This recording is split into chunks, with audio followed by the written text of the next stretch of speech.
trap. No, you made it. Yeah, he pushes the pawn. Okay. He makes sure his king has some space. Okay, that was close. Yeah, these top Everybody guys, breathe. they don't blunder mate in one very often. We should just remember it's all scripted. It's all part of the Illuminati plan. Yeah, 2 pawns up. Wow. But a horrible pawn structure. Yeah, but it's all about the white D pawn. If he keeps the central pawn alive, he might win. Oh my god!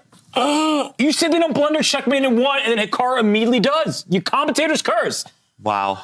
I did it. Sorry, Hikaru. And David, I jinxed him. you dirty dog.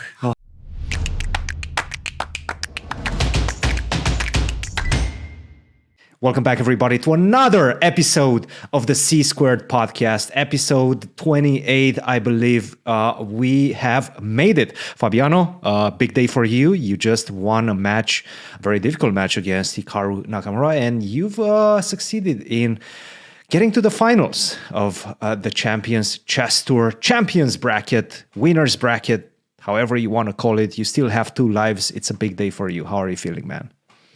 Yeah, it's a very good day. I won a match against Hikaru, and I get a rest day tomorrow. Then I get to see who I'm playing next. It could be Hikaru again. It could be Levon Aronian. It could be, of course, Magnus Carlsen, who's still in it, and he's first playing Levon. The winner of that match, the loser gets eliminated. The winner of that match plays Hikaru, and the winner of that match goes to the grand final, I guess is what it's called, or it's the exact same system as the American Cup. Literally the same system. Yeah. No, that was definitely a fun day, and I've also it kind of coincided with my first day as a commentator on Hikaru's channel. So that was not planned. It wasn't planned that he's going to play against you.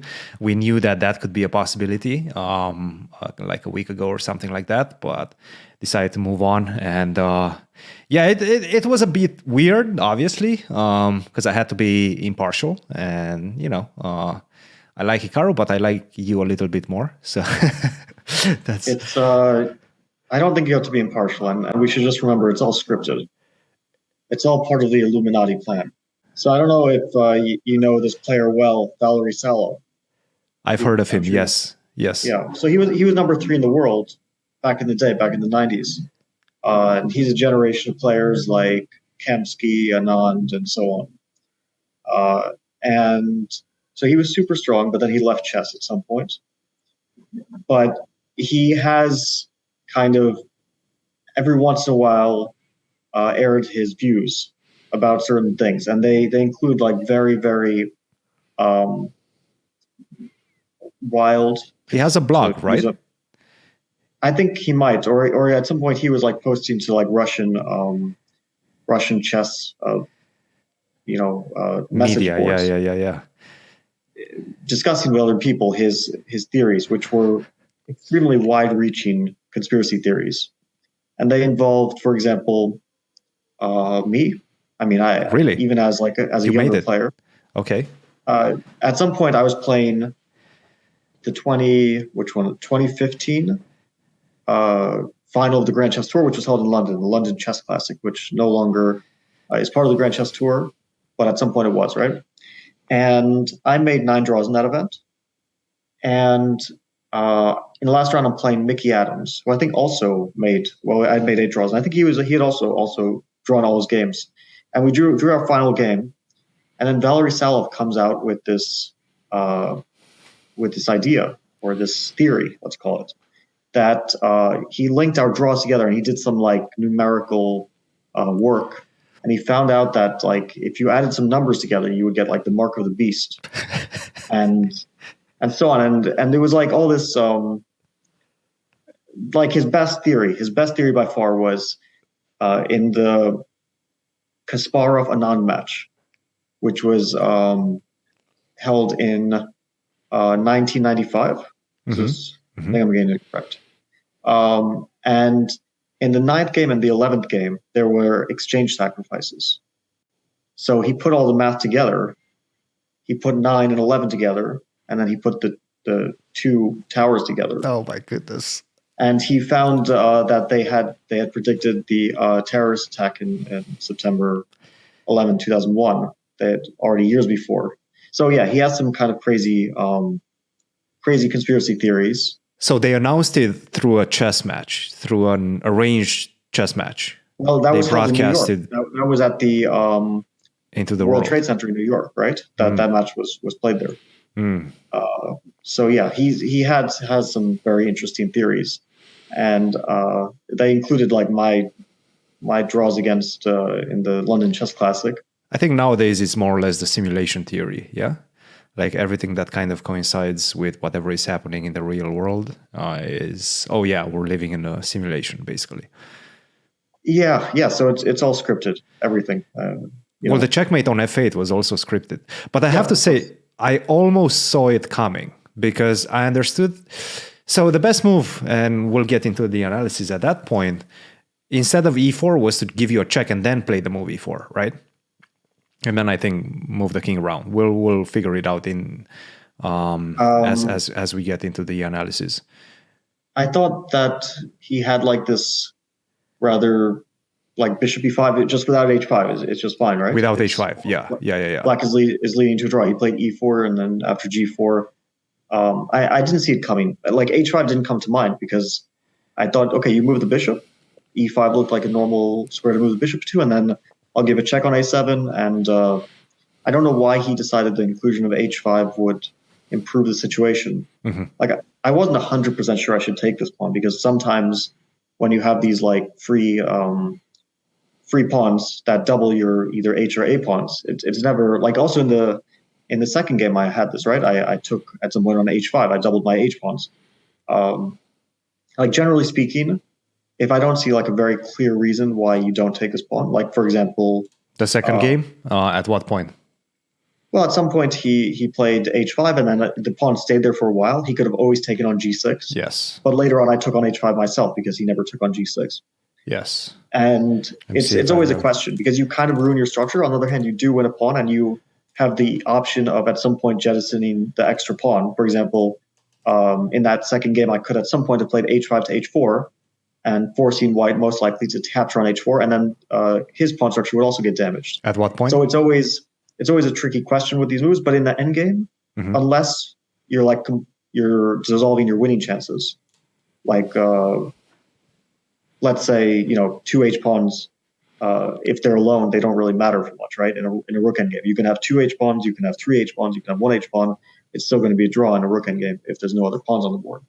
But in this instance, there were other factors at play. Like I had an extra passed pawn, and so on. And actually, this H pawn on H5, very very specifically, enables, like, it creates a mating net along with the D5 pawn, right? It creates a mating net around Black's king. Yeah. A very unusual one, but nevertheless a mating net. That's probably why he didn't think about it, because it's kind of unusual that a king gets mated on F7 in an endgame with very few pieces on the board. But yeah, I wasn't thinking about the mate until he moved the bishop, and then I was like, oh, it's mate. Yeah. Actually, since we're talking about that anyway, let's discuss all of your matches pretty much. Let's start with the match between yourself and Le Quang. That was the first match. Yeah, should we go game by game? Because it was, my first two matches all went to Armageddon. So I don't know, should we go game by game? I think we should go to the decisive game in the match against Le Quang. So, okay, so let's just jump to that last one, because sure. In the first 4 rounds, you just made 4 draws. It was kind of on the edge, right? For the most part. Well, okay, so I'll just preface, we don't have to go into the details of those games, but from my point of view, what I felt in those first 4 games was that I was the only one who was better. He was like a tiny, tiny bit better in the second game, but I was objectively winning in 2 of those games, and not in like super, super difficult ways, but he was very tenaciously holding on. He's a very good defender, but he didn't ever create, he never outplayed me in the sense that he got like a better position. He was only like, he was on the back foot and then he was holding the games, which is not to say, of course, that it means I was playing better. It just means that he was struggling to break through more than I was, and I was struggling to convert. So I felt like I'm having the upper hand. That being said, once you get to Armageddon, it doesn't really matter because it's pretty much a coin flip. At least that's how I feel. And there's a bidding process, right? Yeah, so I bid 10.29. My thinking was, 10 minutes is probably fair against 15. If I get over 10 minutes, it's probably good for black. If he gets under 10 minutes, I'm probably pretty happy with white, especially considering that I had advantages in the white games, and I was outplaying him from the opening in both games. Or maybe not like from the opening, but at some point I was getting good chances. Like I had positions in those two games that I would consider pretty good for Armageddon. And my feeling for Armageddon is you just want to play a long, slow, tense game with a lot of pieces on the board. Yes. The more the tension increases, the more difficult it is, the more decisions they have to make. And specifically for this Armageddon, you have no increment, so you can just get flagged. Yeah. All right, let's get into the game. So I just repeated the line I played in the E4, previous E5, games. knight F3, knight C6, bishop B5, knight F6, D3. And as you were mentioning, you were trying to avoid the endgame, trying to avoid anything forced, just play a long game. Bishop C5. Yeah, so before the match, I decided, okay, he doesn't really play the Berlin much, but he can always do this. Everyone knows the Berlin is sort of a safe haven. And I decided I would not really prepare for it specifically, but I would play a line which I know very, very well from the white side. I've played it for years, and I have a lot of experience in these structures. Take, and then you can play knight d2, you can castle, you can play bishop g5, you can play knight c3, you can play h3. You can basically play whatever move you want. But knight d2 is the move that I sort of played in the candidates. I played Hikaru Nakamura in the first round with it. So I know it quite well. Knight d2, he responded with bishop to e6.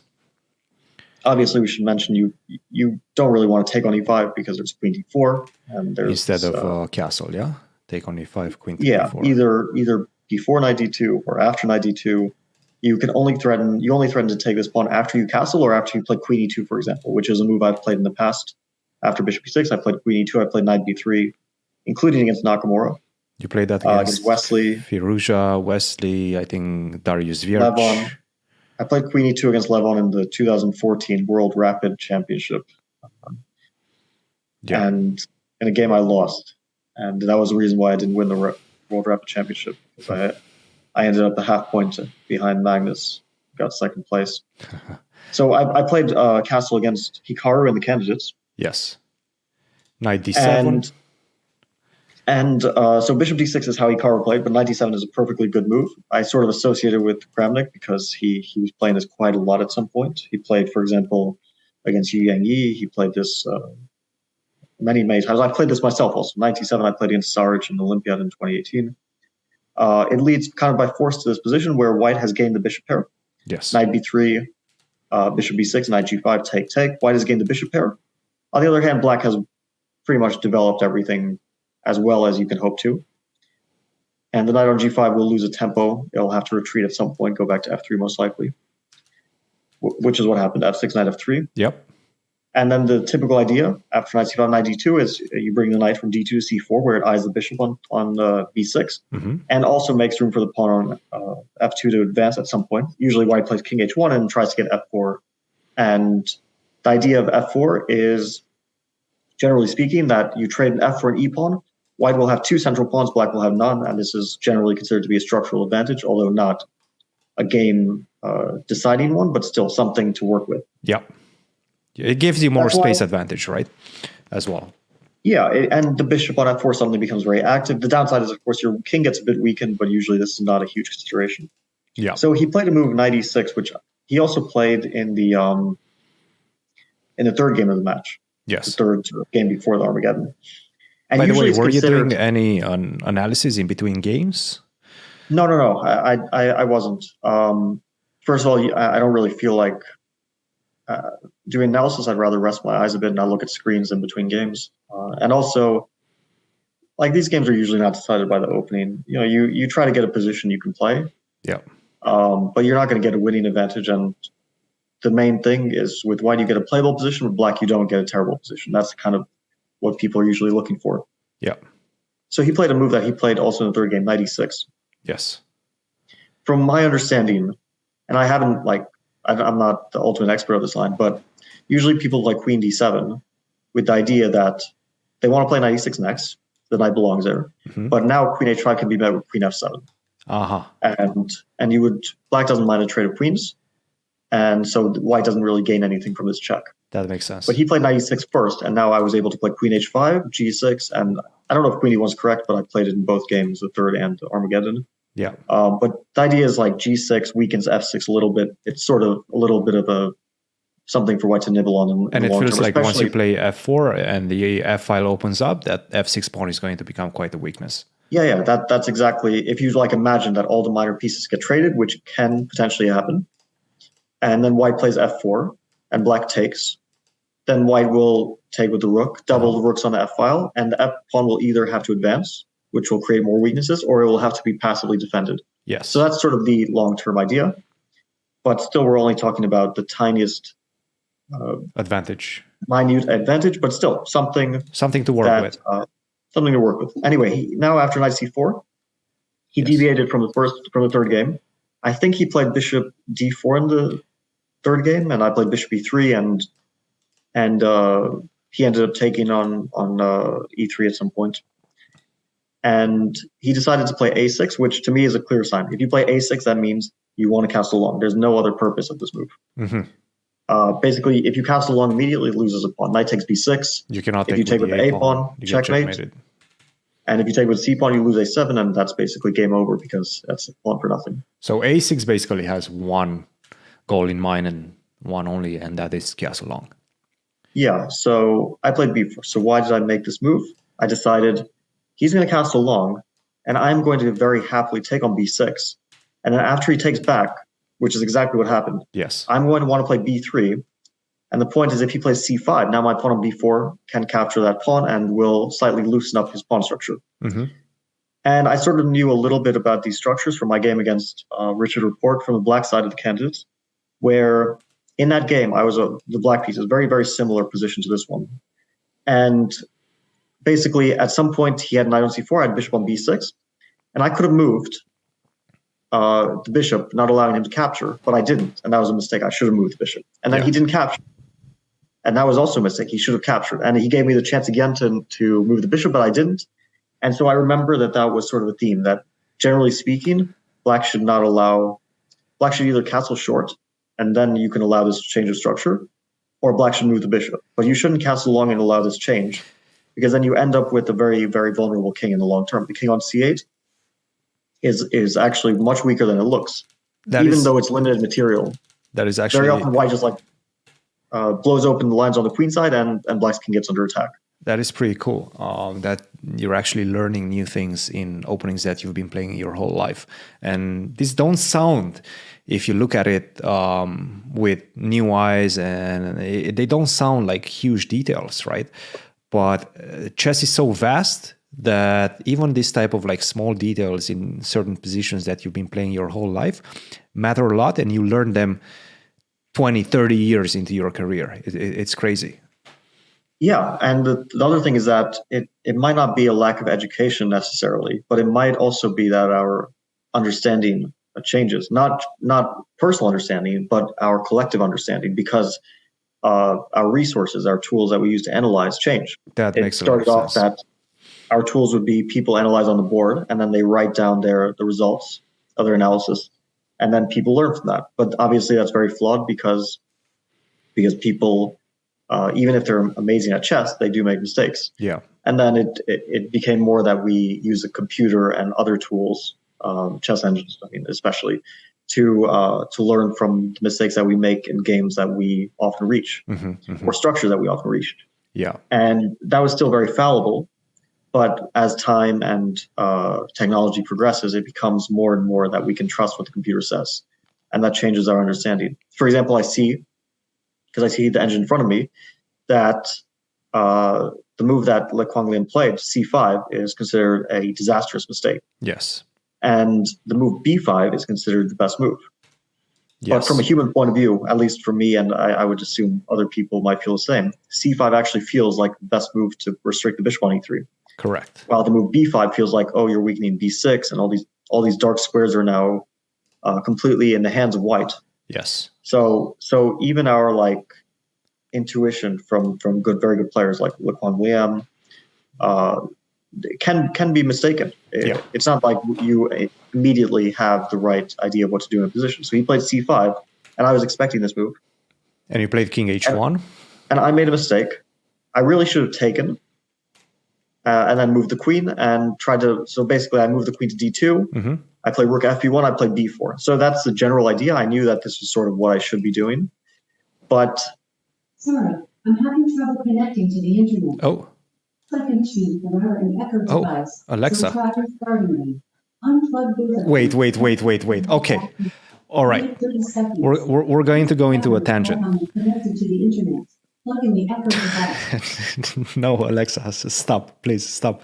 First of all, you should unplug every single Alexa you have in your home. I cannot believe that you, as a smart individual, do not care about your security and trust the government. Do you actually trust the government that they're not listening to your Alexa? They're listening to everything that we're talking about right now. I think if they want to listen to me, they have ways to listen to me without the little You should still unplug Alexa it. device. You should definitely unplug it.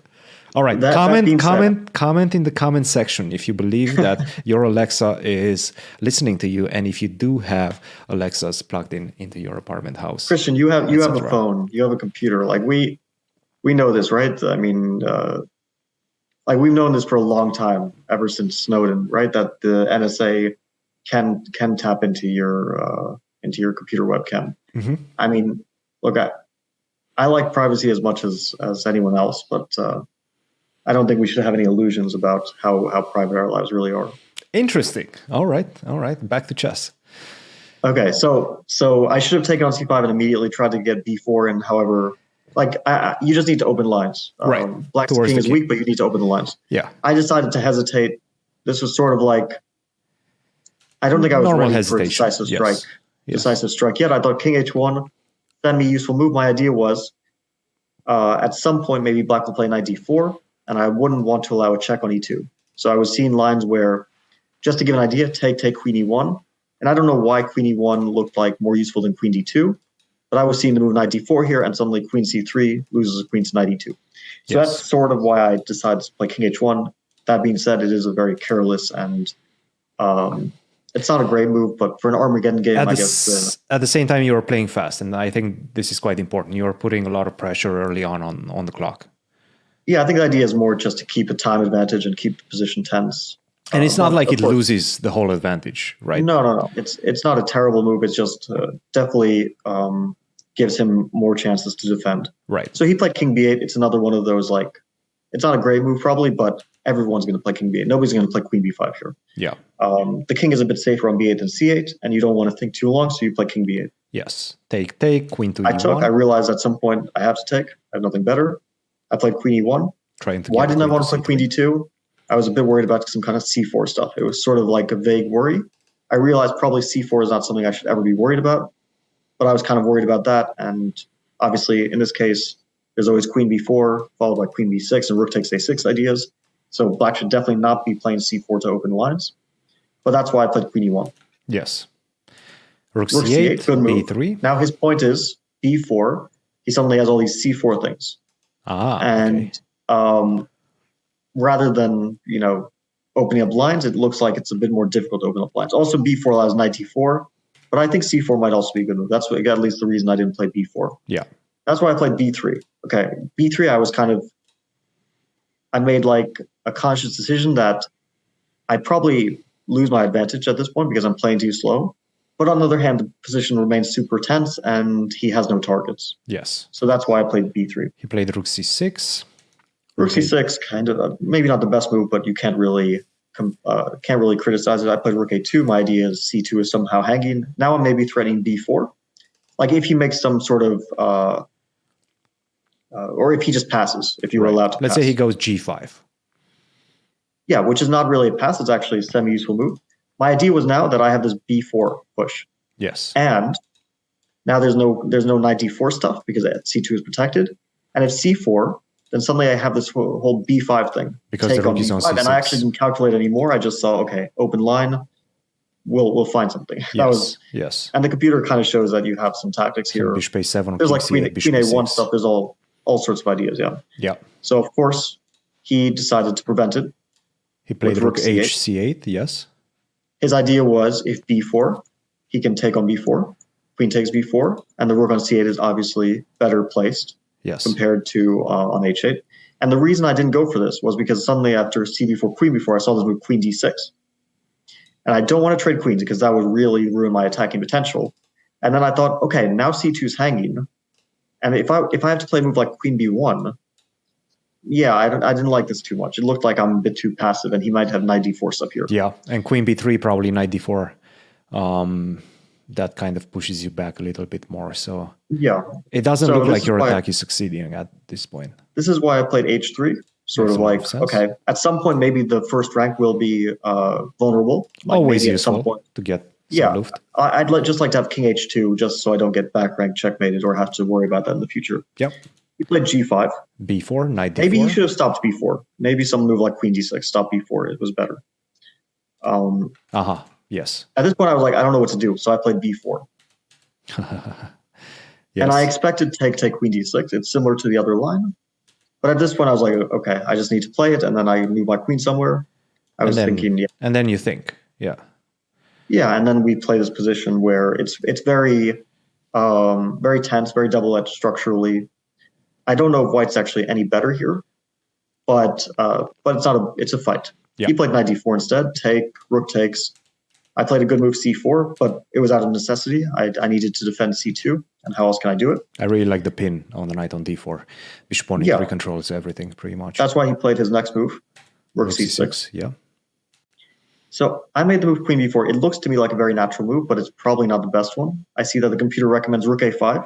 I didn't notice this idea to put the rook on d5, but I don't know if I would have even played it because it allows knight c2 anyway, but it probably was a very dangerous move for him. Mm-hmm. Instead, I played queen b4, queen d6. queen d6, and then I was like, okay, where do I go now?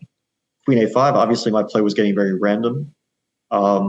I had some vague ideas of playing. Obviously, my main idea is rook b1, and I had some vague ideas of playing queen d5 as well and trying to go into an endgame where I have some passed pawns. Mm-hmm. He played rook b6, very good move, stopping rook b1. Yes. At this point, I was like, I don't know what to do. I didn't see a move. Yeah. Like I need to contest the b file, but I don't see a move. So that's why I played rook a1 with the tactical point that knight b3 does not win a piece. It actually loses because queen takes b6. Yeah. He played rook b3, excellent move. Queen and d2. now I made a choice. I don't know if it was the right choice. My first thought was, okay, rook fb1 to trade rooks. But to be honest, I didn't see, like, after rook d3 what to do. Rook b6, rook c6, I just didn't see what to do here. And I thought, if I go for some kind of complications, it eases his task a lot because he takes on d3, and suddenly the onus is on me to find some sort of tactical shot here. Yeah. And if you don't have that, then your whole structure pretty much collapsed at this point. At least my winning chances would be dwindling dissipating. down. Yeah, yeah. So that's why I played queen d2. No, it makes a lot of sense. Knight e6, trying to target Yeah, that. probably not d3. even. I mean, if he had played queen b4, I was actually worried about this move, and I was going to play queen d1 because I didn't think that I would go for the rook endgame. Right. On the one hand, rook endgames, like it's such a weird structure. I take on d4, ed4. He has like this very weak d pawn, so I can play rook a5, d5. But I was super scared that his a pawn would be really powerful, and that even if I won a few pawns, that he would still get a lot of counterplay. Yeah. So I was actually going to play queen d1, and I wouldn't have done it happily, but I would have done it just like out of necessity to keep the queens on. Yeah. So I think knight e6 was definitely a practical mistake. I played rook fb1. I was ready to sack because now after rook d3, I figured, okay, my rooks are both firing, and yeah, I probably should have. I mean, this was all kind of intuitive. You can probably go probably queen to shouldn't have played b2 queen or a5. something like that. Queen b2, but I thought he plays queen c6, and like, what's my next move? I didn't see it. Yeah. But I probably had some very dangerous, like queen b2, queen c6, queen e2, and just trying to basically get a rook to b6 at any cost. This And- looks like some sort of a computer maneuver, yeah? You don't actually see it. You don't play this type of maneuvering during the games. Yeah, I basically played queen a5 because it just looked like an active square. Yep. Like I'm not going to pretend that I had some huge plan here. The other thing is that if he had played knight d4 here, we actually transposed to the position that we were discussing, where I didn't see anything, right? So it's not like I had some huge plan.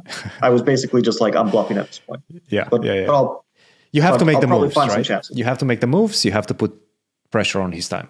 on his clock. Yeah, I mean, we were like, I still had an edge on the clock, 7:41 to about 5 minutes, but that's an edge that can really go away fast. And once you lose that edge, you have an equal position or a bad position and no advantage on the clock, and you have to win. Yeah. That's not really.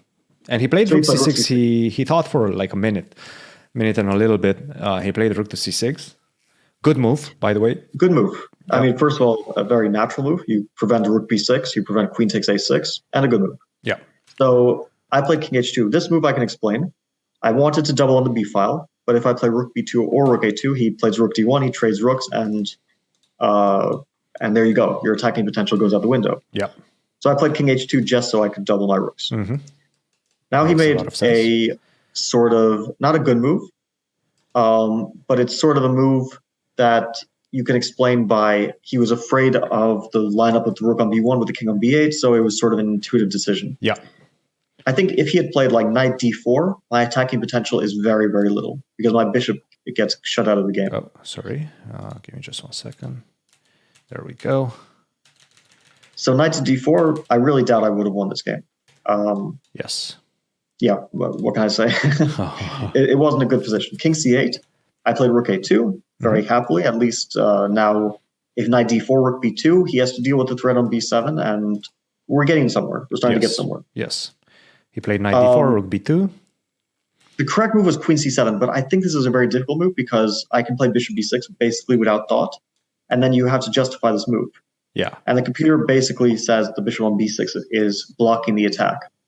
So but you just for example, go queen to e7 or something like that. queen to e7, but I play rook a to b2, and I don't know. It looks practically like at least my moves are easy. I move my bishop next, I attack b7, and the game goes on. From a practical point of view, disregarding the computer eval, Yeah.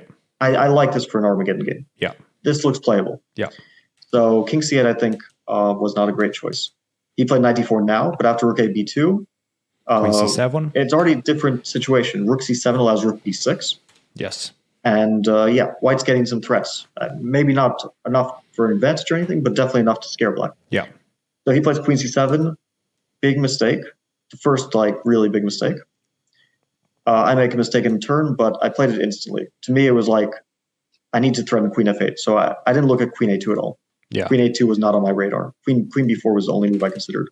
Yeah. And I saw this b6 queen a4, and I thought, that looks very, very nasty. Computer says that you can defend with queen to b7 after queen a4. I mean, once he saw plays this move. b6, it just feels like things are kind of shutting down on the queen side for him. Yeah, also, he was down to like 2 minutes, 30 seconds. Even if he plays queen b7, and the computer says 0-0-0, whatever that means in this position. Forget about that. You're probably going to get flagged. I'm up 4 minutes on the clock. All the pieces are on the board. This is Armageddon. There's no increment. Yes, it's very difficult. It's a bad situation. You can go queen b4, start looking at f8. Well, I just came from b4, so that would allow him to just repeat without thought. But you can I get would, some iteration of that, like start with rook a2 and then go queen to b4, things of that nature. Yeah, I mean, you could also play bishop d2 with the idea of bishop to a5.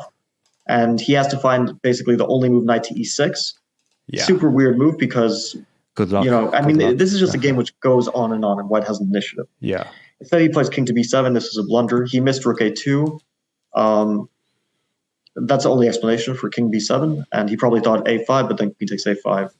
And he can't take back because of the pin. So rook a2 is game over. And the rest of the game was very, very simple. Once you infiltrate, you go to f8, and then it's just a matter of time until it's just checkmated. equal material, and his king is completely naked, basically. And very the nice. rooks are just very nice. No, that was a good game. Obviously, these type of Armageddons are probably going to be the bread and butter of this format. You have to be really good, and you have to be very decisive in this type of situations. And it seems like you were. After that, you played... This game reminded me a lot of the game I won, which wasn't Armageddon, but it was a must-win against Levon. At the American Cup. Yeah. I lost the match, but I did win that game, and it was in the same way. Rooks on A and B files. Berlin. King on the queen side. Same line, basically. Yeah. Same ideas. Yeah. So go Basically study that game. Go study that game if you want to see how to break Black's pawn structure on the queen side whenever he castles queen side. Cool. Artemiev. Interesting match. Wait. Let's see. Did you play Artemiev? Yes. Yeah, I did play Artemiev in the next match. draw So- in the first 2 games, then he beats you, and then you win in a must-win situation. So, since we don't have that Well- much time, let's go into the must-win situation game. Sure. Yeah. So I'll just preface by the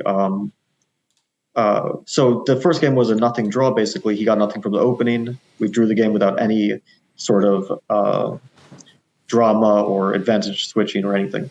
Yeah. Second game was the complete opposite. I was much better, much higher, much more time on the clock. Then once the time equalized and we were both in time trouble situation, he equalized and he was completely winning. Like at some point, basically very simple moves were winning, but somehow he confused himself. I had a knight jumping around. It's kind of confusing, I guess. And I somehow saved a position which at some point was like forced mate, basically, in an endgame with like, it was almost table-based territory. Like it was very few pieces on the board left. Yeah. So that was a draw. And then the third game, which I lost, I was controlling the game the entire time. At some point, I had like 12 minutes against 4 and just complete positional dominance and no risk. And then at some point, he's like defending very well, and he's equalizing the game pretty much.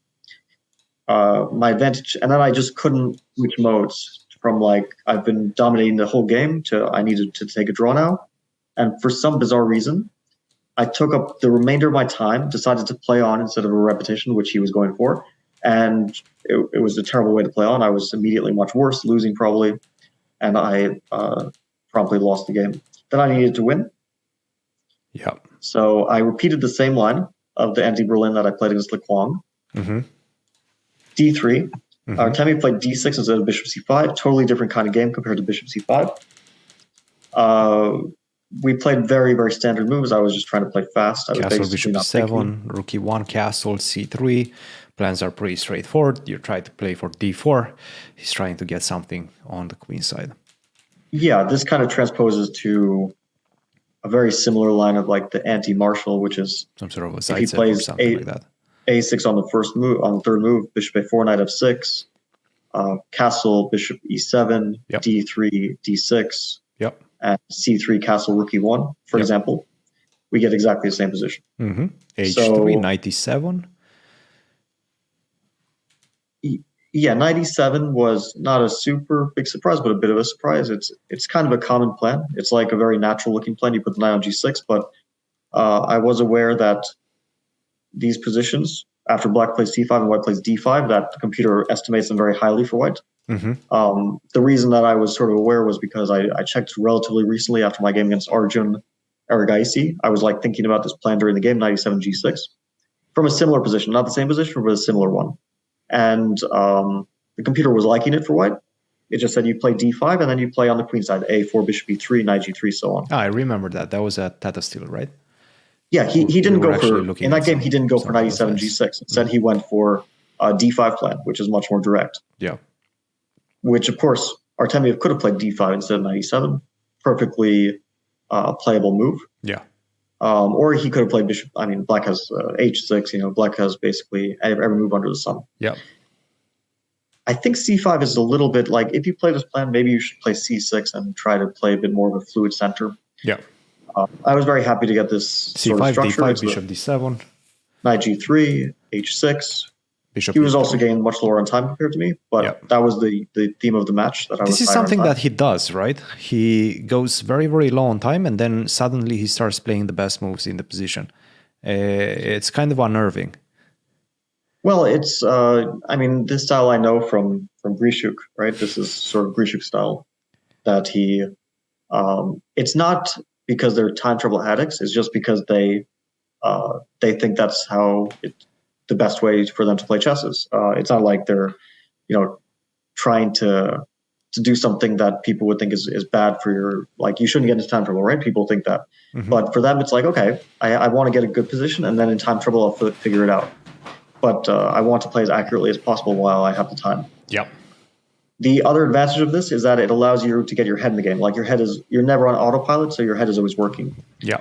On the other hand, yeah, time trouble usually makes a fool of us. Mm-hmm. Some, like for me, it definitely does. Some people more than others. Mm-hmm. So that's not a style that I would go for, but for Artemiev, it does seem to work out.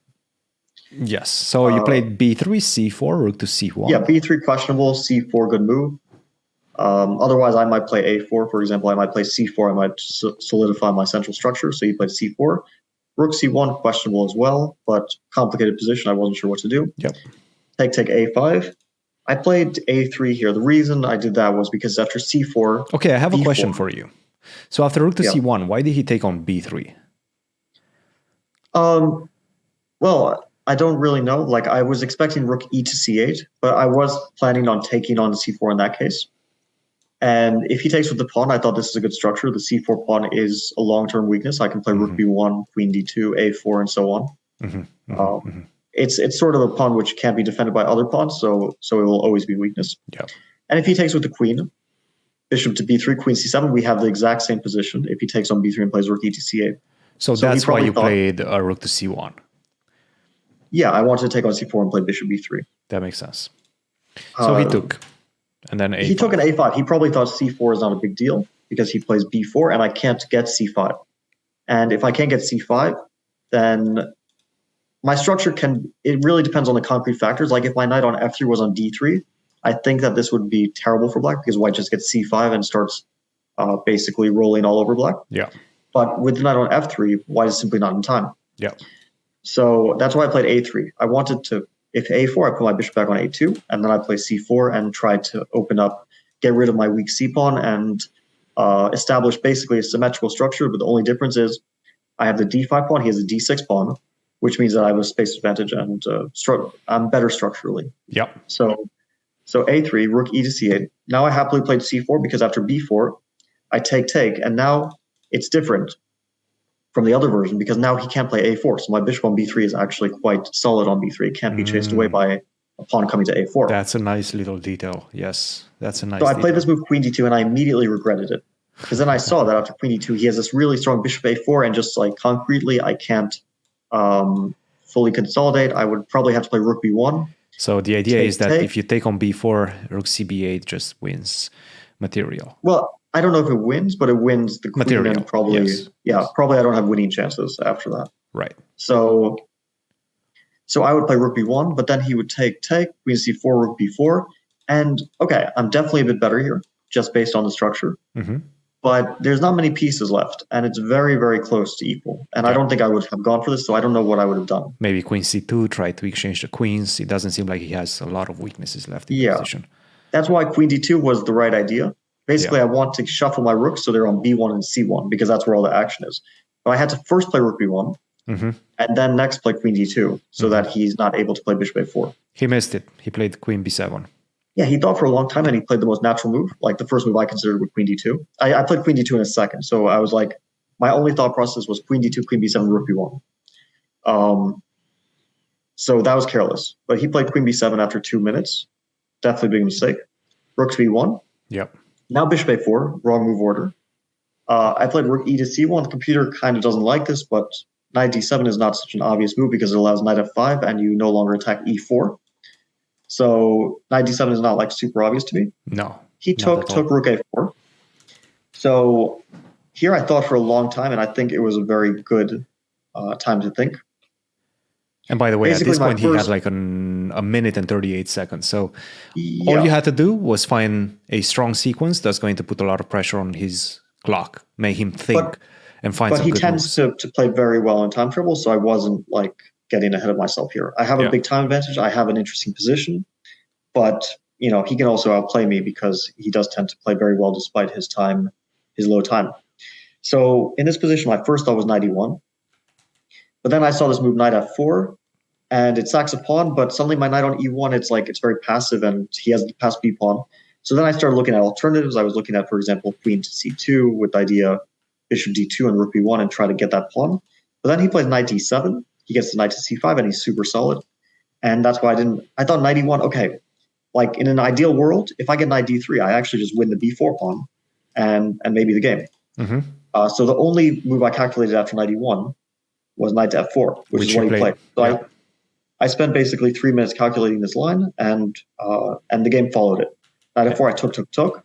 And you played quite quickly these moves. Yeah, I expected knight f4. I planned on taking. I was like, okay, now I need to play fast. I was sure that he would play queen to a6. At this point, he had 36 seconds after he played the move queen to a6. Yeah, the reason queen a6 is a mistake, but it's also the move which I considered because it directly attacks the c4 pawn and the pawn can't be defended. So when you see this move, you just kind of want to play it. Yeah. If you like go super deep, then you might play rook to a3, but then white plays rook to b1, and black can't play queen a6 anymore, so black is actually a pawn down, and will probably be counting on the passed b pawn, which is, it's one of those things that might work out but might not, and that's why he went for the more direct queen a6. Makes sense. I played knight f5 quickly because it's what I planned on playing when I played knight e1. And he took Rook on c4. G6 I didn't consider. It's a crazy move. I mean, I'm sure it's a great move, Yeah. but it's also a crazy one because it leaves knight on f6 hanging and But he allows can the also knight. just go knight e3. So Yeah, I'm not 100% sure how good this is. It it might might just not be be a good, weak engine. but it's the best move. Yeah. But he took knight h6. So the point is, if gh6, rook g3, he just gets mated. King h7, queen f5. Okay, queen f6 also mates, but queen f5 is forced mate in a few Yep. moves. Yeah. So he has to play king h7, knight f7, and this is where I kind of had to stop my calculation when I played knight to e1. I thought, I don't know what's going on here. It looks like a mess, but I am up 2 pawns. I do have a knight on around his king and a queen, which is usually very good attacking potential. Mm-hmm. Mm-hmm. And so I was like, okay, I just have to go for it. I don't even need to worry about all the details. You just go for it, and then you let him figure out how to find compensation. Yeah. The only way to fight him was rook to a1. I didn't see this move. Also because I wasn't really But even rook to a1 is still, you're much better, if not yeah. This is just objectively winning. the only way for him to try to fight Continue on, the game. let's say, Yeah. from a practical point of view. Yeah. But I was only worried about keeping my winning chances alive. So he took queen c1, knight g5 first was more accurate, but okay, queen c1, king g8, knight g5, rook a1, Queen d2. queen d2. I thought at this point I'm like the game's over Yes. because b4 is falling and I'll be up 3 pawns. But then he played this move rook a2, and suddenly I was like a bit confused because queen takes b4 is met by queen e2, and there's a lot of things hanging, and f2 is hanging. Of course, any good player would realize that it's winning for white, but still, you're getting a bit confused with black's threats. Mm-hmm. Mm-hmm. So And you played rook I only f3. played queen b4 when I saw this move rook f3 Yeah. because my first thought was knight d3, but then I saw that he gives a check. For example, rook a1, king h2, queen d1, and then he has some kind of knight h5 is already threatening mate on h1, and I was like, I don't want to get mated. This is probably winning for white in many ways, of course, because black still has almost no attacking potential. But it's scary looking for sure. Yeah, then I saw this move rook f3, and the point is rook a1, rook e3 defends everything, and that's once you see that, you can basically Play it. you can stop your calculations because that's all you need to see. Yeah. And the rest of the game was not super difficult. Yeah. You just invaded with a queen, finished with queen to f5. Nice checkmate. Nice bounce back victory in a must-win situation, and I think that was a huge morale booster as well. And after that, in I have to say the Armageddon felt quite smooth. I don't think you had. No. It Wait, was not. I might be. Okay. I had a losing position in the Armageddon. Oh, you did. Yeah. Basically, the opening was a bit of a weird one. Oh, never mind. Yeah, I'm confusing. Of course. This was a crazy game. Oh, Yeah. but okay, we have to highlight this moment because I think it did the rounds on the internet, but I also was watching this live and I really enjoyed it when you played it. Move 33, queen to f8. Yeah. So, And by the way, in general, Chess.com I gave was- you a brilliancy for that one as well. I was lucky that I even was in the game because I completely blundered knight takes c5 earlier in the game. Oh, you did? I mean, I saw the move, but I didn't realize f7 is hanging somehow. Oh, so you I did was like, blunder oh, knight okay. takes d5. Okay. Yeah, no, I saw the move as possible, but I was like, okay, f7. I didn't see that f7 is hanging, so I just thought, okay, I go back to d7, and what's the point? Right. Then he played it, and I was like, oh, I actually lose f7 and the rook. But still, it looked like a mess to me. I mean, I see the computer says winning, but I mean, It doesn't look easy. It I really have doesn't two look easy. pieces. Yeah, 2 pieces. The knight on g4. His king is vulnerable.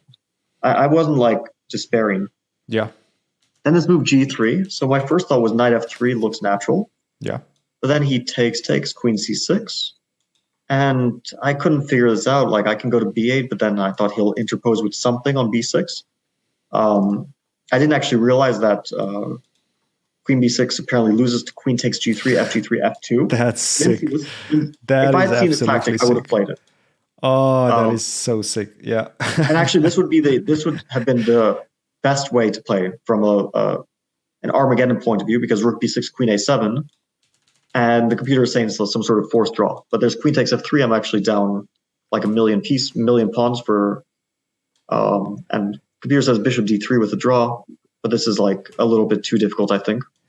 Yeah. So the reason I played queen f8, first I thought bishop c8, and then I saw like queen takes c6, and then suddenly he's like taking e4 as well. And I was like, okay, this looks too messy, and I don't want to give up my e4 pawn, because once my e4 pawn goes, even if I'm up a piece, he already has like 3 connected passed pawns. Yeah. So I don't want to do that from just like a purely practical point of view. And then I was like, okay, queen f8 first. And now if queen takes c6, You still have to Okay, go bishop so- c8. yeah, the thing is, I was going to play bishop g6, which computer says. So my reasoning for this was like all off. But I'll honestly say I was not in control of the situation.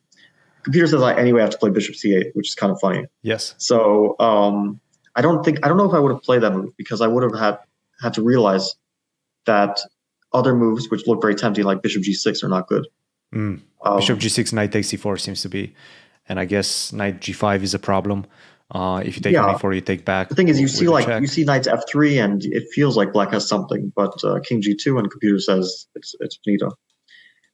So I hate to spoil the illusion that I was being brilliant, but It's one thing still I did pretty realize- brilliant. Come on. I mean, one queen thing I did f8 realize was really that after nice. rook to a8, Yes. I was going to play queen to f6, because I saw this bishop c8, knight e4 didn't seem to be working out, so I was going to play queen to f6. Oh, very nice. Knight e4, and you take the queen, but he takes your queen back, and probably. But he just blundered immediately. Queen c7 was basically a. I can explain why I think he played this move. I mean, he wanted to he go was queen thinking- f4, right? Yeah, so he was thinking that the bishop on f5 is destined for g6, because if it goes anywhere else, it allows knight takes e4. And so he was preventing bishop g6, or trying to, with queen to f4. He was thinking, okay, bishop g6 is the threat, so queen f4. But it wasn't the only threat. There was also bishop c8, which probably didn't like enter his mind at all. The only other thing I can think of is that he wanted to play knight takes e4 after bishop c8, with the idea of bishop a6 gh4 is some sort of mess, right? He has a bunch of pawns. And he missed knight to f3 as an intermediate check, and I'm not up just one, but I'm actually up 2 pieces. So this is hopeless. Yeah. So it was a game of one blunder. Like any other move, and it's a huge fight. Queen c7, and it's just game over. And I even had a ton of time as well, so I wasn't worried. Yeah, very nice. And actually, you finished it in a very professional style. You repeated position in a completely winning position. But, I mean, draw ends the I'm match. So I'm you up might as piece well. for not even a single pawn. So, of course, I am completely winning, but there's no reason to risk. Draw ends the match. Yeah. Excellent. That was nice. And, of course, today's match against Hikaru, it was pretty crazy, because I have to say, probably the first game decided the match, at least in my eyes, because the first game was so imbalanced, crazy opening, crazy position in the middle game, and then everything got concluded into time trouble. So let's get into that. Yeah, so I do remember this line. Basically, knight d4 is a decent move. Okay, when I played this English, I was just looking for a big fight. Yes. I wasn't sure after g3 if he would play bishop to b4, if he would play d5 or knight d4. All are decent moves. But I kind of expected him to play this d5 line with bishop c5, because it's considered. This is actually Grishuk's invention: d5 take bishop g2 bishop c5. He invented it, I think, in 2017. You used to play this as well. I played this, prepared this for the World Championship match. I played it against Magnus in the World Championship match. Yeah. Then after that match, at some point they realized, because I played rook to e8. That was like considered the old sort of remedy, rook to e8 here. Castle, d3, rook e8, right? Yeah, castle, d3, rook e8. Yeah, now and bishop then g5. at some point, bishop g5 is what Magnus played. Knight c3, bc, f6, bishop c1. Some sort of very tough fight. Of course, rook e8 is not a bad move by any means. But then at some point they realized that black can play his move h6, and basically everyone stopped playing this whole thing. Like after h6, nobody wants to play this anymore with white. Nobody can find any ideas. Recently, Wesley against Levon took a b3, and then black played e4, e4 take, bishop b2. I don't remember what happened next, but basically, I think rook d8, queen c1, and black made a quick draw. It's like white has absolutely nothing, no ideas. It's still like obviously a tense position, but from a theoretical point of view, nobody wants to enter this with white. Okay. I don't want to ask you why or what you had ready against this d5, so I'm not going to ask you that. And No, you shouldn't say it I'm either. not going to tell you. Very good. You shouldn't tell me. All right, good. Okay, he played knight d4. He did. Knight d4, bishop 2, take, bishop b4. So I remember that like after bishop b4, there's this funny move g4. I don't know if it's been played, but Yeah. it is like some sort of kind of crazy option. But I figured if he's playing this line, I probably don't want to start playing g4 without any prep when he might know it. Yeah. So I decided to play Queen like- b3, play it safe. the old style. Like I played this line with black in 2008. Like it used to be my favorite line with black. I played it against Peter Hein Nielsen in 2008. Anyway, like the position is not super concrete, so I was just making moves quickly or relatively quickly, and so was he. d3, castle, bishop g2, queen c2, knight a4, bishop a7, bishop d2, c6. Yeah, probably bishop d2 and c5 is not a great idea, but it's sort of. I knew that it's a possible idea in some positions, and if d5 then e4, and here the problem is concrete. Like I think Hikaru also mentioned this on his recap: bishop g4, rook f1, and this rather surprising move, which After I c5. didn't see. Yeah, bishop g4 is the best move. Hikaru mentioned this, like his mind was not on this idea. Neither was mine. Bishop g4, rook f1, and knight d7. It's a bit unusual. Take on d6, queen f6, and then you take on d6 back. And the position the bishop is finally alive. Yeah. On it's a7. objectively equal, but it's the sort of equal where black is a bit more comfortable. Yeah. Instead he played d5. From my point of view, it's a positional mistake. Yes. I played e4, Yes. bishop to e6. Now I made a very serious mistake. h3. I don't know why I played h3. I was basically thinking I have all the time in the world, so I can play this as slow as I want, which is not true. In reality, white needs to play a3 and b4 quickly to solidify the c5 pawn. And for example, one advantage of a3 is he plays bishop to b8 like in the game. Now I play knight b6, rook a6, and b4. And after take, I take back with the pawn. And now he has to trade rooks on the a file, so I actually gained the a file. And now with bishop c7, there's all sorts of rook a8 ideas at some point. So here white is a tiny bit better, not much, but tiny bit better. And that's why a3 was correct, and h3 was just a useless waste of time. Yes. Yeah, knight d7, like computer says it's better for black, but it's based on a tactic which I think neither of us noticed. Otherwise, he probably would have played it. Yeah. The tactic is if I play a3 now. You mean after and he takes h3, on knight e4, d7, yeah? Yeah. h3, knight d7. If I play a3 now, I'm no longer in time. He takes on e4, takes on e4, takes on c5 with the knight or the bishop. But let's say the knight. And then in the end, my bishop on d2 hangs. Yes.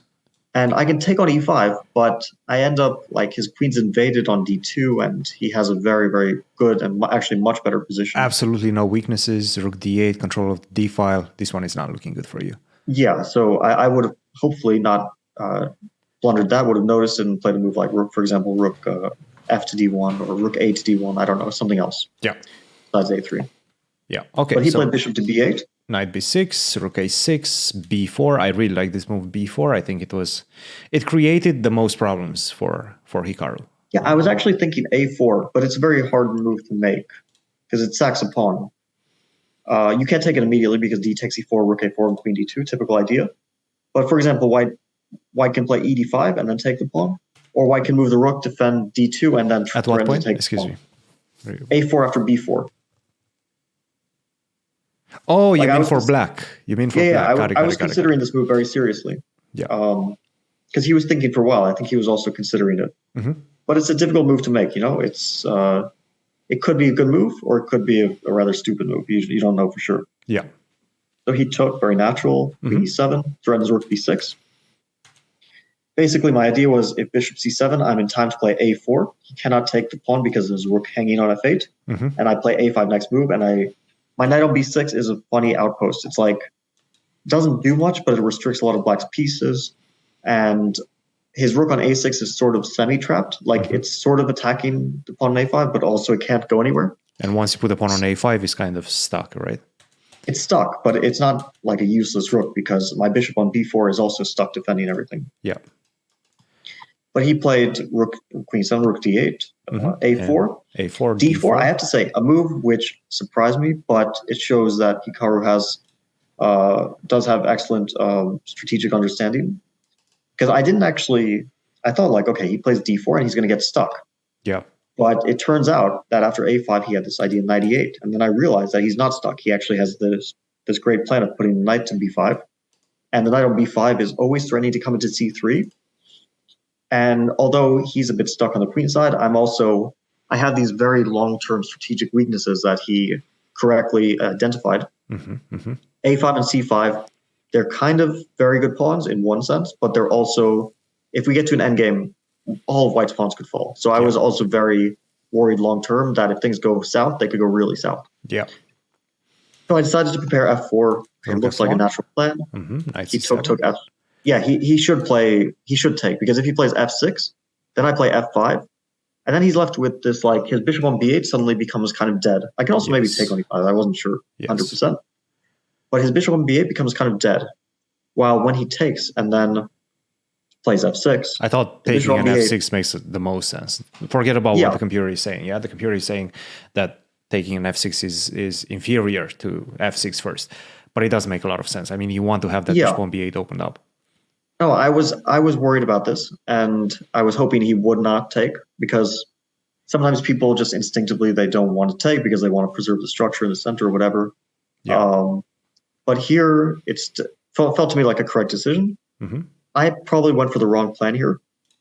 I wanted to push e5 because I really wanted to blunt this bishop on b8. Rook e1, knight b5, e5. Probably the wrong plan. Because after f5, I realized I'm really not like doing anything. My idea was, after f5, that I would try to get knight c4 and d6. But then I realized that after knight c4, he just takes on c4. And if I play dc4, he has this intermediate d3, and I don't win the pawn on f5. And then I move my queen somewhere, let's say d2, and then his knight goes via c7 to e6, and he has a very beautiful knight on e6, blockading everything. And now we start to see that a c-pawn is destined to fall. The a-pawn on a5 is also very likely to fall in the long term. Yeah. And I started to see a lot of strategic risk here. Oh, yeah. So that's why looking good. I decided to play king h1. Bishop c7, threatens bishop takes b6. That's why I played rook to b1. Yes. Because I want to take with the c-pawn. Rook to b1 was a good move. Yeah, I want to take with the c-pawn so that otherwise the a-pawn, he gets rook a2, and I don't like that at all. So I want to take with the c-pawn, and like if bishop takes b6, then that would be bad because cb6, and not only is his rook on a6 not going anywhere, but long term I have this potential past a-pawn that can... And the bishop on b4 is finally free. Yeah. So he doesn't want to do that. So he played king h8, natural move. I played rook b2. Rook b2 is kind of twofold. The rook eyes the king side, so it's like a defensive piece. And the second thing was that knight c3 at some point would attack the rook. Now I don't have to worry about knight c3 or knight a3. Yeah. e5, excellent move. g5. Yeah, excellent move. I think he's also a bit stuck for ideas, so he decided to go for the one pawn break he has. I thought this was a very good move by him. Yeah, I was confused at this moment and I made a mistake.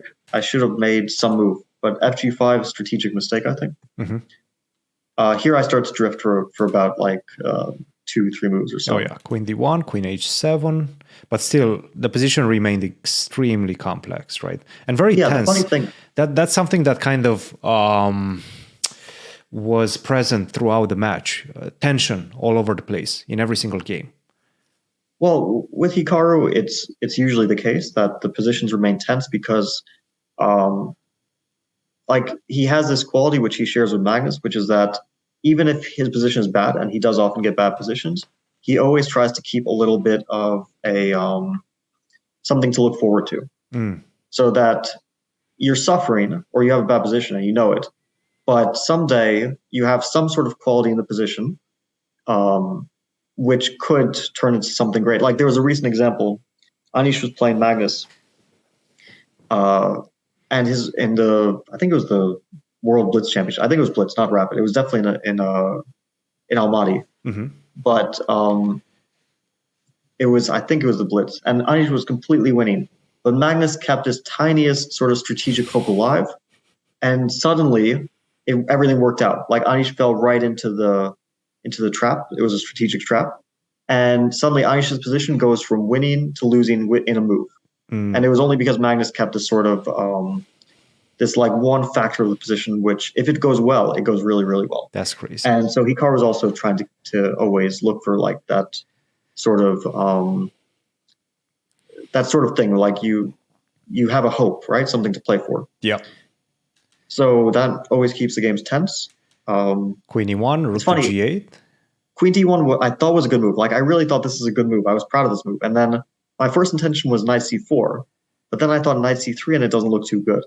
After the move, and so I thought, you mean after Queen D1 or before Queen D1? Yeah, Queen D1. I was basically saying play Queen H7 because Queen D1 is threatening Queen H5. So I'm like, okay, right. Every human would play Queen H7 here. And then with Queen E1, you said you were happy with this move. Yeah, I thought so because my first intention was Knight C4 to go to D6. The knight on D6 would be pretty tremendous, to be honest. But then I was like, okay, Knight C4, Knight C3, and I don't like this position too much. Because Queen E1, it feels like the knight's coming to D5, and I didn't like that. That it can go to E3, and if my bishop on G2 falls, basically everything falls. So that's why I played Queen E1 first. I was like, okay, I will play Knight C4 next move, and if you play Knight C3, I will happily take it, and now I will be able to win a pawn on C3 by Bishop C3, D C3, Queen C3. Yeah. So he played Rook G8. Looks like a normal move. He's kind of preparing G4 and some sort of attack on the king side, but I wasn't super worried because, like, I always thought, okay, he plays G4 and then he takes on H3, and I move my bishop, and my king on H1 is still covered. Yeah. So it's not like this GH3 threat is game deciding. It's a sort of idea to keep in mind, but it's not like a huge threat. Yeah. So I played Knight C4 rather quickly. I was very happy to get the knight to D6. G4, Knight D6. G4, Knight D6. And now I feel he made a really bad move. G3. Yeah, I was surprised by this move because, okay, G takes H3, bishop to F3. I was looking at some sort of rook G2 stuff. I couldn't understand it, what was going on. But yeah, I apparently it's just terrible because I take in king G2 and I have rook H1. But okay, this stuff was not like 100% clear to me during the game. Yeah. But G3 I didn't consider the move because it looked like you take all the pressure off my position. And even though it kind of has the idea of F4, I was thinking like, okay, F4 at some point, and then you take on H3, but I can always like take back in King G1 or King G1 immediately. And then the rook on B2 finally does a very good job. Yeah, defending everything. I was thinking that everything would have to work out for him for this attack to go through. Yeah. Like, of course, I can get mated here, but things would have to go really wrong. And if I play King G1, for example, after G3, I don't really see the attack at all. Yeah. So G3 is definitely his intuition left him down with this one. Let him down with this one. Rook to F4, not a great move, but it's fine. I think Rook F4 makes a lot of sense to my eyes, at least from a strategical point of view. And it doesn't throw away anything. Yeah. Probably correct with some sort of Rook F3. Yeah. Because again, F4 I can just take on F4. Like there's no threat here. Because Bishop takes H3 is not a dangerous thing, right? Yeah. I mean, there's Knight F7. Yeah, but even if I don't have Knight F7, it's not. There's no danger with Bishop H3. It's not like really threatening anything so much. Yeah. So Rook F4, okay. Bishop D8, very natural. Bishop comes to G5. Bishop D2 was just pure luck that this was a good move because I wasn't sure what to do. But I thought first of all, okay, Bishop G5, I'm happy to trade this bishop off. I actually thought that you were going to sacrifice the exchange. No, it wasn't my idea. To leave the rook on F4. No, my idea was I didn't want to sack the exchange because I didn't see why I'm like strategically better in the rest of the position. I mean, I don't think that I have the sort of advantage that I can sack material. I think I only have an advantage if I win material, in fact. And if I'm better here, it's because I start to win some of his pawns. Yeah. So Bishop D2 was sort of, I want to trade the bishop off. And also the rook on B2. Someday it might go to B7. I like that rook takes B7 ideas are someday in the cards in case of Knight C3, for example. So rook to F1 is a correct move. suddenly he has to find like an only move, which to me is under time constraints is simply impossible. Queen to h5. I mean, some bizarre looking move. It doesn't even seem to have an idea. What's that thing? I don't actually what know. in the world does... wait, no, never mind. That doesn't make any sense. But also, queen to h5, you just take on g5. I'm not convinced that it helps him too much. I think this is just a chess.com engine, which perhaps I think it's like it's a move which basically tries to keep the game alive, as in just tries to resist. And I don't know exactly why it helps black, but I have a feeling that if he plays rook to a8 to get the other rook in the game, queen h5, then maybe I'm like taking on b5 and taking a pawn, and his attack doesn't work out. But I'm not 100% sure if that's the reason. Queen to h5, maybe his idea is he wants to. I don't know. I mean, maybe it'd probably take a good amount of analysis to understand why this move is the best move. Yeah, but maybe the queen is just slightly better there, and in some long variations it manifests. Perhaps. He played queen h6. But this is like some computer move. We don't have to worry too much about it. Queen h6 he played, which seemed like a pretty bad move. You took on f5. I was actually hesitating. My first intention was knight f5, but then I was like, oh, maybe rook f5 is even more accurate. But then I was like, why get carried ahead? I mean, I had 30 seconds. Might as well play the first move. Knight f5 looked good. Queen h7 was shocking to me. Apparently, I just win with take on g5, rook knight g3, and I've collected most of his pawns. Yep. So I'm winning just on material. Yep. But instead I went to d6 because I saw bishop h3, knight f7. I assumed I was winning there. And otherwise I thought, okay, it's the same position without the f pawn. Yep. Then he takes, and I was like, oh, snap. I'm getting checkmated, yeah? I might have knight f7, but I'm also going to, my king is going for a run. But then I realized that this run is actually not so dangerous. Yeah. And I have to, like, I can also take on g5 with the bishop and similar stuff. Yep. My king goes for a little run, but his king is actually the kind of long-term target. His king is weaker because I have a million pieces surrounding it. Yep. And that's what happened in the game. My king ran all the way to g4. Yeah.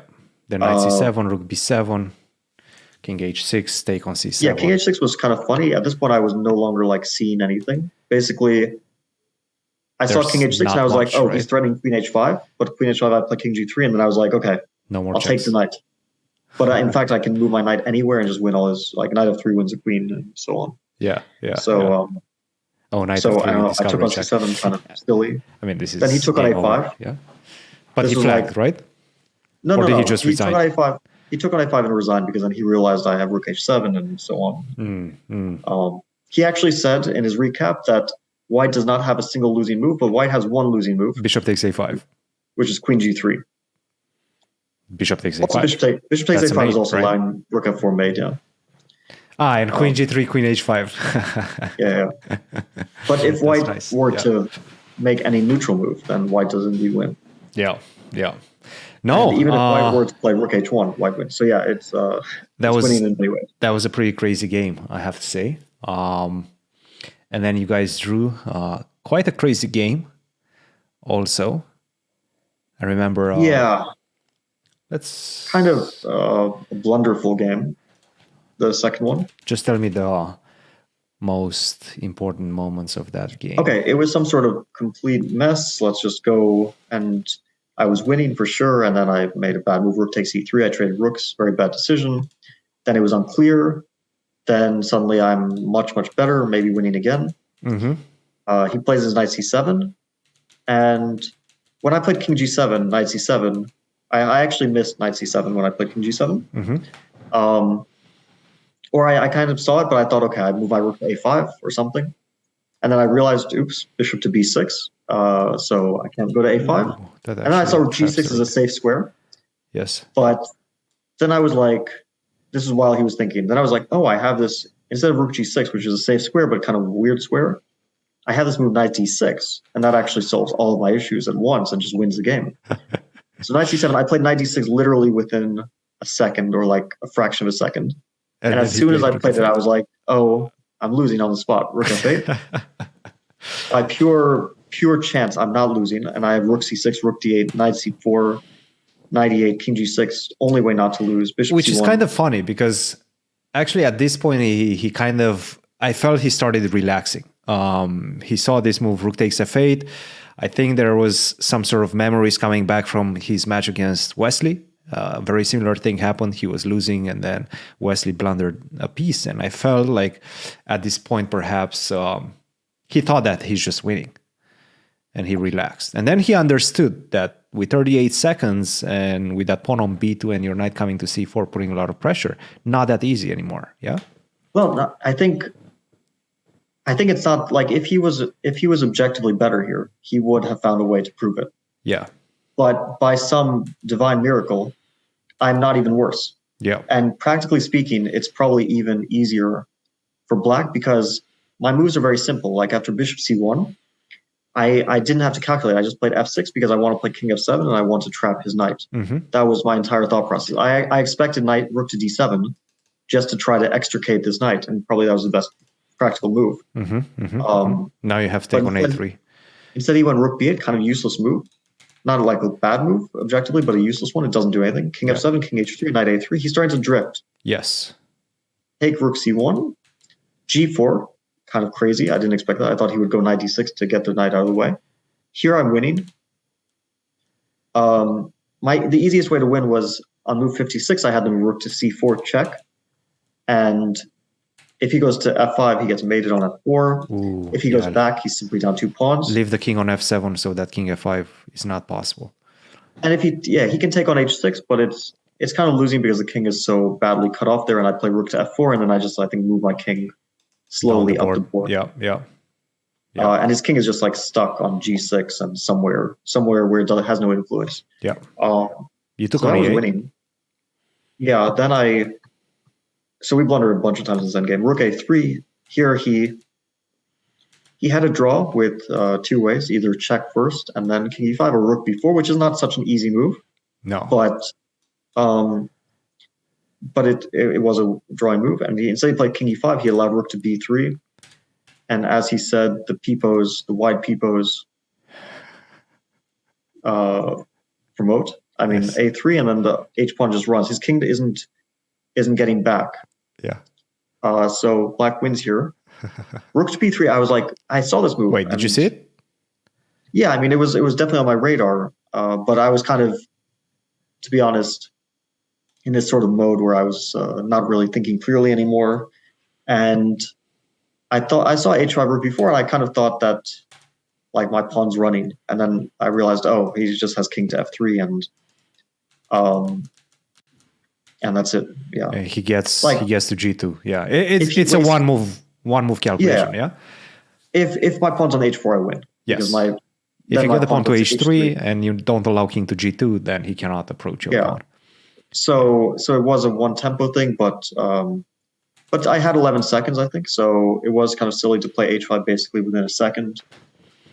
I think a more maybe more experienced player would have spent like 8 seconds here and maybe figured out that rook b3 is the right move. But okay. Still pretty crazy game. And then once again with the white pieces, you guys had an interesting situation. He played this e5 Rossolimo once again. By the way, Magnus played this against Wesley in the morning. Did you see that game? Yeah, I saw that e5 and Wesley played d4.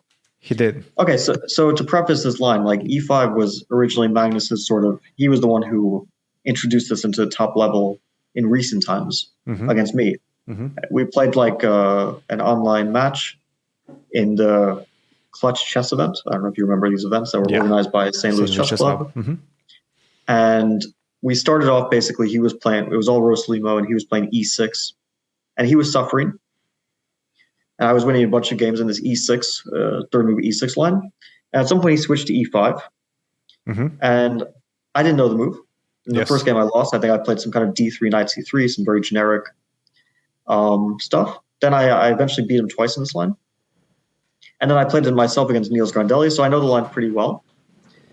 D4 is not supposed to lead to an advantage. So I think that basically, like Wesley played D4 and then he started to think for forever. I don't really know what went wrong with his preparation. I think Yeah. he mixed something up. Yeah, he did. He did. Yeah, we were watching this with Hikaru on his channel, and we didn't understand exactly why. So I think what he mixed up is that if white plays like I played, I think D4, after knight bishop d4, c7, he played like c3 or something like that. I don't remember exactly. No, I think the game was knight takes d4 on move 6, cd4, c3, bishop c5, b4, bishop b6, a4. I think this is how that game went. If I'm remembering correctly. c3, bishop, yes, b4, bishop b6, a4. Yeah, he played a4. And so it bears a lot of similarity to, I'll just go into the move I played, bishop c4 Yes, on move 6. yes. Bishop c7. Here the correct move is h6, which has been played many times. So bishop c7 you think was a misstep by Hikaru? Yeah, bishop c7 is not accurate, and I'll explain why.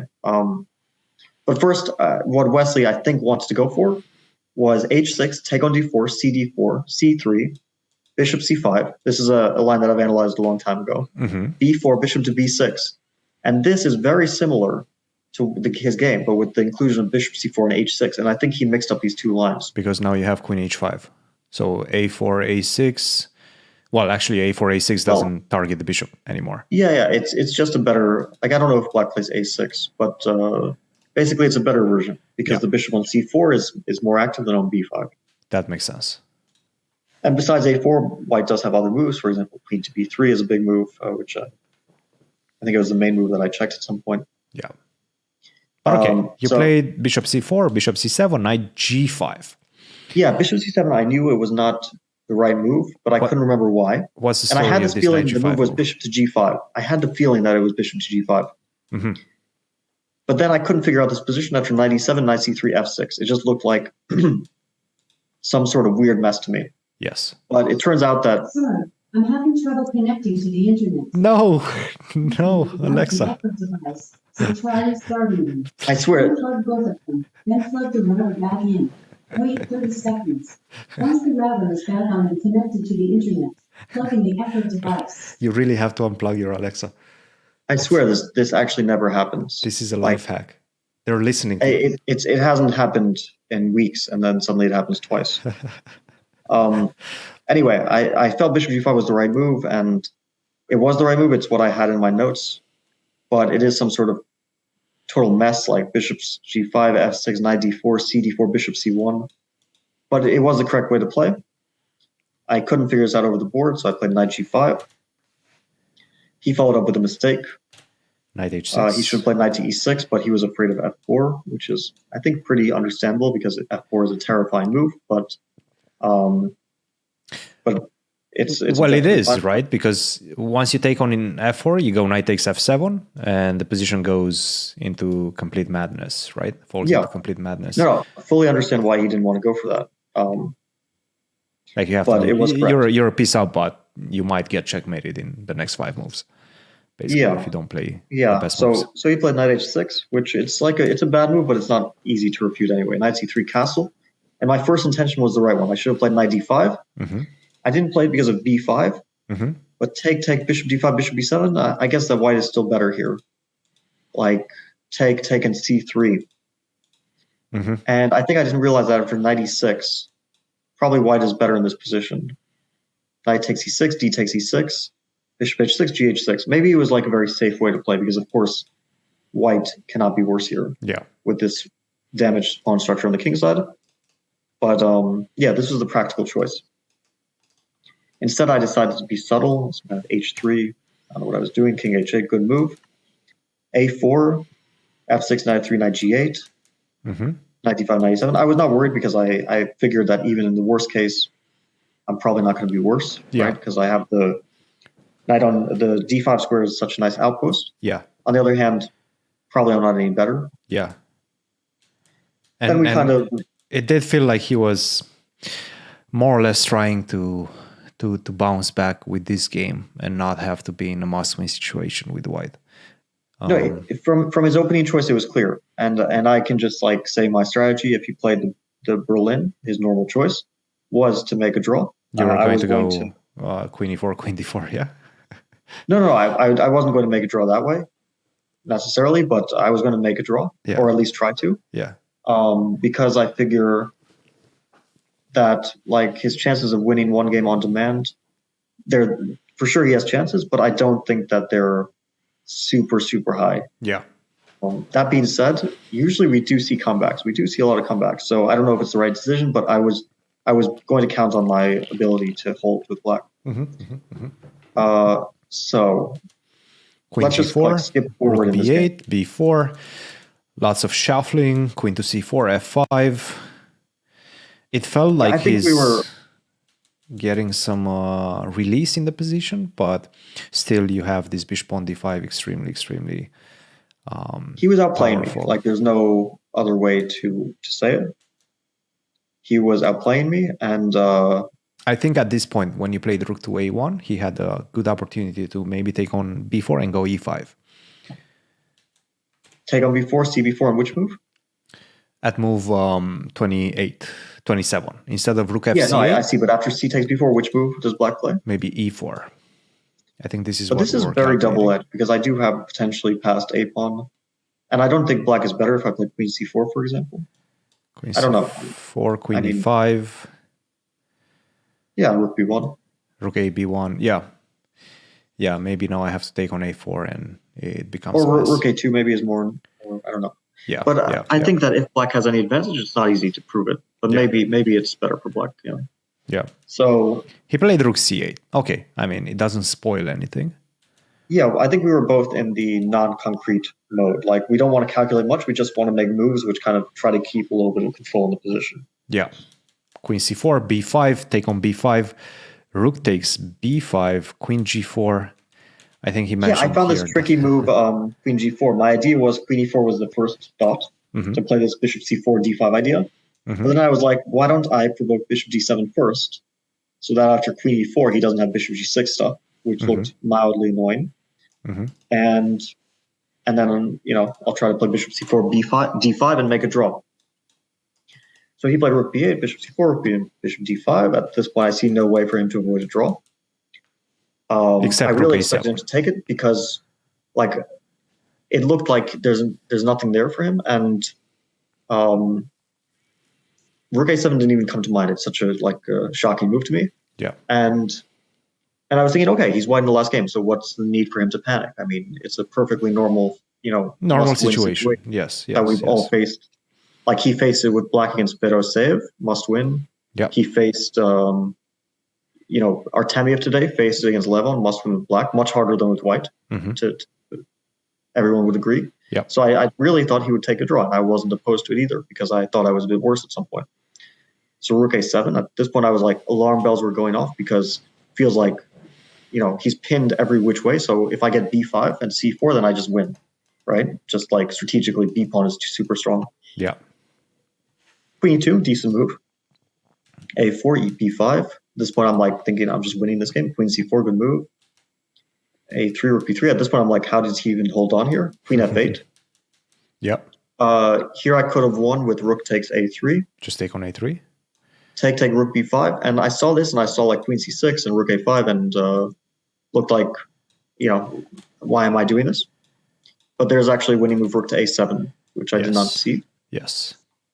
To be fair, it's not, I think, 100% obvious with low time, but I had a minute 30. Maybe I could have figured it out. So Not obvious at C4, all. I also thought C4 is winning. Like I didn't see this A2, Rook B2, Queen G8 idea because I just thought, But I think it is winning, even with this Queen G8. Yeah. Yeah. You But, just I don't thought have to take on basically- G8, basically. I basically thought I win without calculation. And then Queen G8 is an excellent move. Obviously, Hikaru is a very tenacious defender in general. Queen G8, very bad move. So the reason why I didn't play Queen to E4, it wasn't because of this D5, it was because of Rook to A4. Mm-hmm. And then after Rook to A4, apparently Queen C6 is very strong, but I did not notice this idea at all. Yeah. And maybe psychology was a bit getting in the way. Like I was happy to play a safe position with some winning chances. Mm-hmm. If it was like a must win, then let's say I was down in the match, then I probably would have played Queen E4 here. Yeah. Or something. Yeah. Like, just to have a chance at keep as much winning chances as I can. Yeah. Instead, I took D5, CD, Rook B5, Rook A8, Bishop to B8 forced. Good move. Otherwise, he loses King F7. Rook Rook A7. A7. Yeah. Took Bishop. a pawn. At this point, I was already like kind of resigning myself to the draw because it looked very drawish. But then I saw this move bishop a3. I was quite happy. He does not have an immediate way to draw. e4, g4. I was expecting bishop e5 here, but I actually thought I had decent winning chances because I give a check on a7. His king has to go to g6 most likely. I think one good way probably was to pin you down. So go rook b1, king h2, e4, force g3, and now rook to a1. Rook b1 instead of e4. King Right. h2, e4 to force g3. g3, and now rook a1. And if he forces this trade of the bishops, then probably it's just a technical draw, yeah. So what's the difference? Like, why doesn't he play? He could also, after e4, g4, he can still play rook b1, king g2, and rook a1, no? Or is there a difference? It's maybe a slight difference. Here I can achieve h4, h5 and get a slightly better version. Yeah. Which it's not obvious. Which is still a draw, but maybe a more unpleasant draw. Yeah. No, that makes sense. Okay, so yeah, that was very accurate, but not easy to see that because e4 looks like an automatic move. You threaten mate, you know. Yeah. g4 and yeah, h5. I mean, we already spoke about this moment, but yeah, surprising. Like, it's not a position where you need to give up the pawn. Mm-hmm. You have other options. You have bishop e5, for example, as a natural move. Yeah. Like in the game, rook a7, king g6. Here, there's no checkmate on f8. d6, and then you put the bishop on f6 or something like that, and you kind of control this d pawn. You don't win it, but you control it, and then you ask white how to make progress, which is very difficult. Yeah. And if he had done this, I think 95% draw.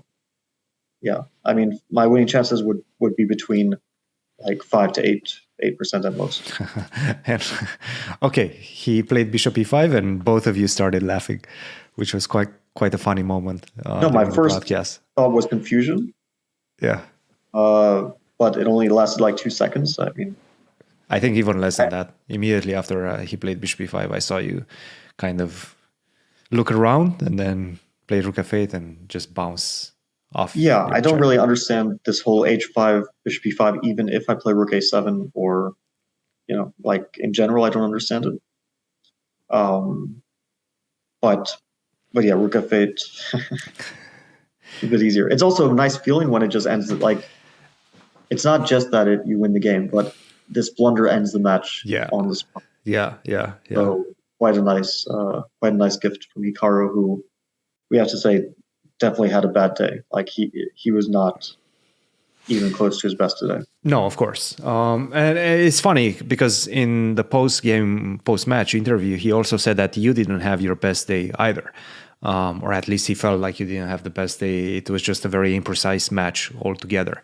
Yeah, the quality was not fully there. I think the first 2 games were definitely riddled with mistakes. Like we had our moments, right? We weren't overtly playing badly. We had our good moments, but yeah, a lot of mistakes for sure. Like I wouldn't point to his match as like, you know, the epitome of precision, of chess precision. Yeah. Like if I want to think back to like a perfectly precise match, there was this Carlsen Hikaru final from like 2020, I think, right? Seven match. Chess 24-1, yeah. 7 mini matches, very weird format. Carlsen won eventually, but the level there was very high, close to classical level, or maybe even classical level. I remember that. Yeah, that was a good one.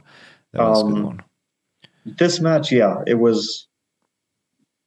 Once we got into time trouble, the quality was lacking. Before time trouble, it was decent. Before time trouble, it was. I mean, you're in the finals, yeah. That's quite important, and that's quite an advantage because now you get a rest day, and you also have 2 lives. So that's pretty significant if you want to win the tournament. Who do you expect? How preface this match between Hikaru and either Levon or Magnus tomorrow? How do you think is going to play out? Yeah, so from a personal point of view, I root for Levon. We're quite friendly. Mm-hmm. We hang out often, so I do. Even though I would have to play him, I do root for him. Mm-hmm. Carlsen, of course, especially when he gains some momentum, is a force to be reckoned with. So he had a very bad first match against Artemiev, a very tough one, very imprecise for sure. Not as best level, let's say. But he's gained some momentum. He beat, I think against Lequang, it was like, yeah, it wasn't a spectacular match, but he got the job done. Against Wesley today, very decent level, very smooth. Yeah.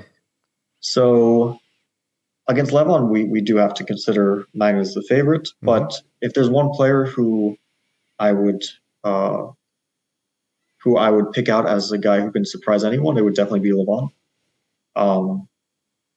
Because he's been around for forever, and he's not at his peak like he was at some point 28-35, right? He's had probably the fourth highest rating in history, I think. That would be accurate. Classical PDA rating, of course, I'm talking about.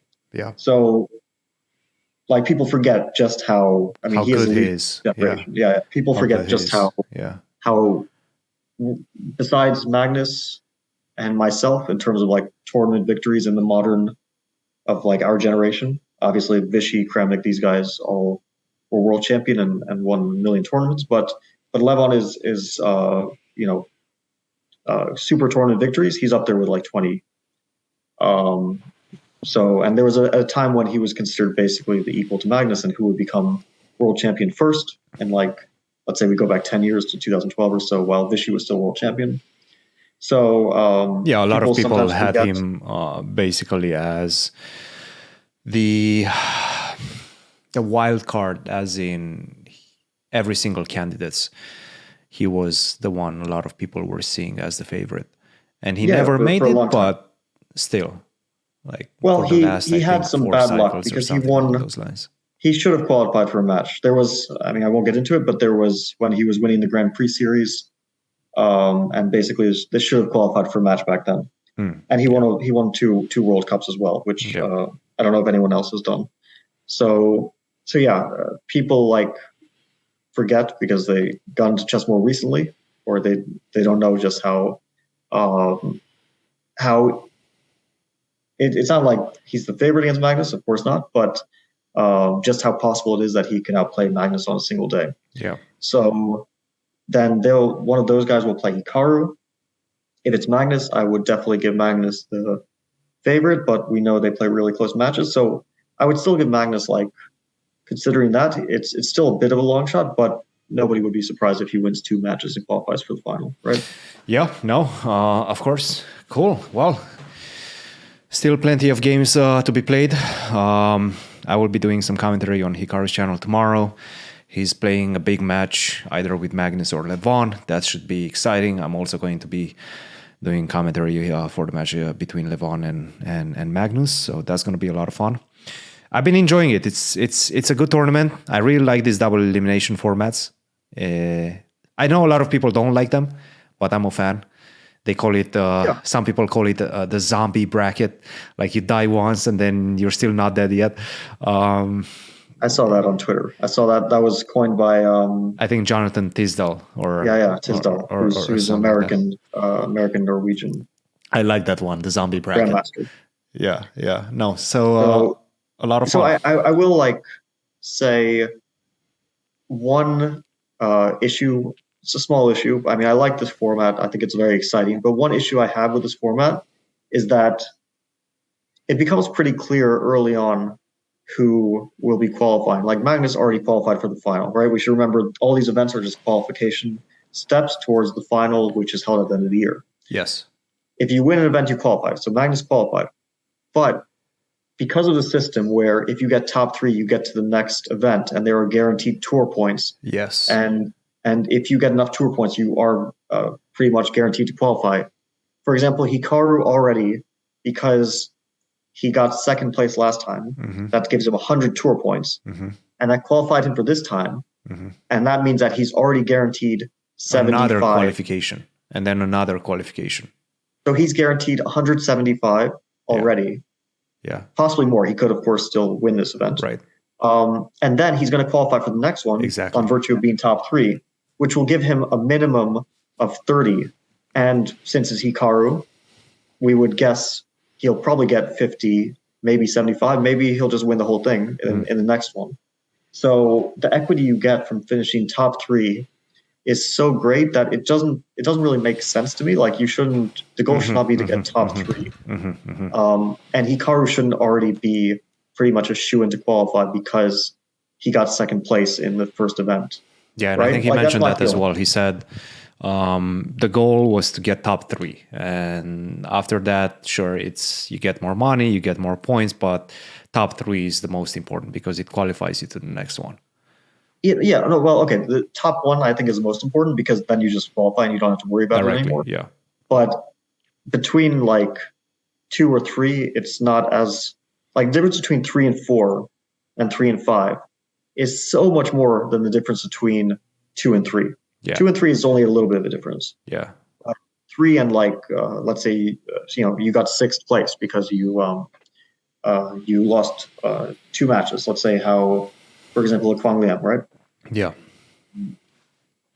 Then the difference is really massive because then you have to go through the whole gauntlet again, right? You have to play the playing phase, which is play, murderer's you have to row. get top 8 there. You have to Yeah, get it's top 8, then you have ridiculous. to win a match to Yeah. qualify. So you have to do 2 things. One is you have to go top 8, which is probably you have to score at least +3. It's not easy.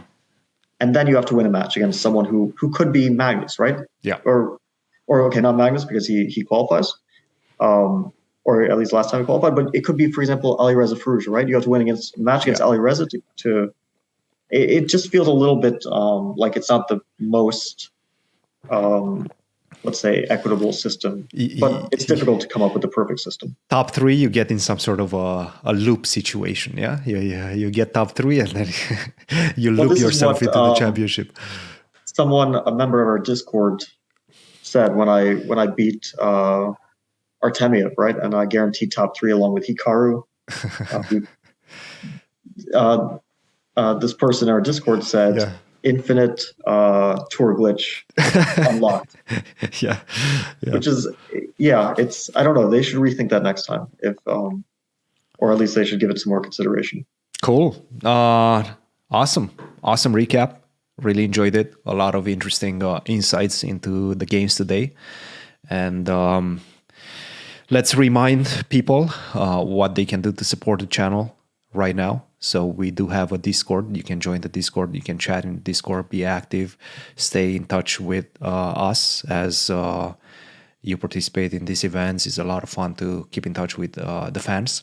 So that's one way to support the channel. Another way, the simplest way, is obviously to subscribe, like the video, subscribe. That helps the all-knowing algorithm. So that's very helpful as well. What else, Fabi? Do we have anything else that we need to announce? No, follow our socials. It's nice. We have some active members in the Discord. It's nice that we have a little bit of a community, right? Some people who enjoy interacting with each other, and so join that and speak to us or speak to other members or viewers of our podcast. In terms of future things, we do have some interesting plans regarding the World Chess Championship match. I hope they work out. I hope that we're able to implement them, but we have some interesting plans with that. Yes. We're planning on staying very active during the World Championship match. So if you want to stay in touch with everything we post, make sure, like, subscribe, ring the bell. You know the drill. Yeah. So just to remind people, that match is starting in 4 days. I think I'm right about that. 4 days. You are very much correct. Ding Liren against Jan Nepomniachtchi. One of those players will become the new world champion. Magnus Carlsen will no longer be the world classical FIDE world champion, or whatever you want to call it. Obviously, some controversy over that because Magnus is still the highest rated player in the world. But one of those players will be the world champion, and we will be doing something for it. And I think we will be doing an extensive pre-match analysis of the players and their weaknesses, their strengths, kind of a match analysis before the match begins. And that's going to be done in the next few days. I saw Dubov spoke a little bit about it. We'll definitely be speaking about the players, their chances, their openings, so on. And I will also, I don't think this is like a secret anymore, I will be doing commentary for the last half of it. This is not a secret anymore. Yes. Yeah, I don't think it's a secret. I think they've it was announced it. published somewhere. Chess.com has announced it. So I'll be doing commentary for the last games from round 9 or so until the end, depending how long it goes. We don't know. Hopefully the match doesn't end before that. I don't think it can. I guess it can. Okay, nobody's going to win all the games. But that's not going to happen. Yeah. Pretty much guarantee that. But that'll be for chess.com.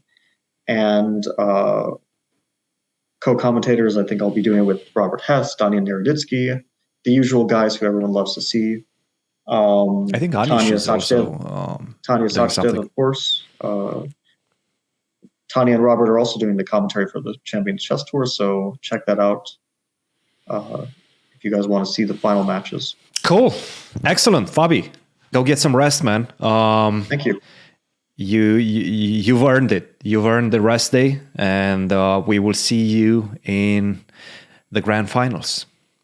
Yeah, see you guys there. All right. Cheers, guys.